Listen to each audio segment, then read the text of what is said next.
இப்போ நம்ம எங்கே வந்திருக்கோம்னு பார்த்தீங்கன்னா திருவள்ளூர் மாவட்டம் புட்லூர் அங்காளம்மன் கோயில் வந்திருக்கோம். இங்கே வந்து என்ன ஸ்பெஷல்னு பார்த்தீங்கன்னா திருமணமாகி குழந்தை வரந்தது தான் இங்கே ஸ்பெஷலு.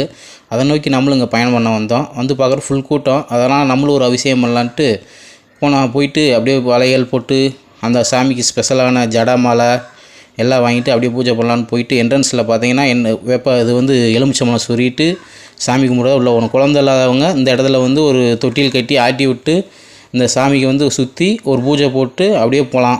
போயிட்டீங்கன்னா அது வந்து பார்த்தா 1 மணி ஆயிடுச்சு. தரிசனம் க்ளோஸு. 3 மணிக்கு தான் தரிசனம்ட்டாங்க. அதனால் ஆளுக்கு ஒரு ஐஸ்கிரீம் வாங்கி சாப்பிட்டு ஃபேமிலியோட சும்மா ஜில்லுன்னு கூல் பண்ணிட்டு அப்படியே தரிசனத்துக்காக வெயிட் பண்ணால் மறுபடியும் தரிசனம் லைனில் வந்துச்சு. லைனில் போயிட்டு அப்படியே லைனில் வெயிட் பண்ணாங்க. ஃபேமிலியோடு வெயிட் பண்ணி பொறுமையாக சாமியை பார்க்க வரணும், பொறுமையாக தானே வரணும். அப்படியே வந்து பார்த்தோம்னா இந்த இடம் வந்து ஒரு வளகாப்பு செய்கிற இடம். அதை வந்து எல்லா பேரும் இந்த இடத்துல வளகாப்பு பண்ணுவாங்க. அதை 5 மாதம்ன்ட்டு அவங்க கன்ஃபார்ம் ஆனதுக்கு வருவாங்க. அப்படியே பண்ணிவிட்டு லாஸ்ட்டாக அங்கே நம்மளும் வந்தாங்க. நம்ம கூட நம்மளும் வந்து பண்ணிவிட்டு நம்ம வீட்டில் ஒரு வளகாப்பு முடிச்சுட்டு அப்படியே போன இடம் தான் நம்ம இடம். நம்ம இடம்னா உங்களுக்கு தெரியும், சாப்பாட்டு இடம் தான். அதுக்கப்புறம் விதவிதமாக சாப்பாடு வச்சாங்க. என்னென்னமோ ஐட்டம் நல்லா சாப்பிட்டு நல்லா பசங்களோட நல்லா ஒரு ட்ரிப் மாரி வந்துட்டு அவ்வளோதான். அதுக்கப்புறம் கிளம்பி எல்லா பேரும் வெளியே வந்து டாட்டா வெளியே போய் கிளம்பியாச்சு.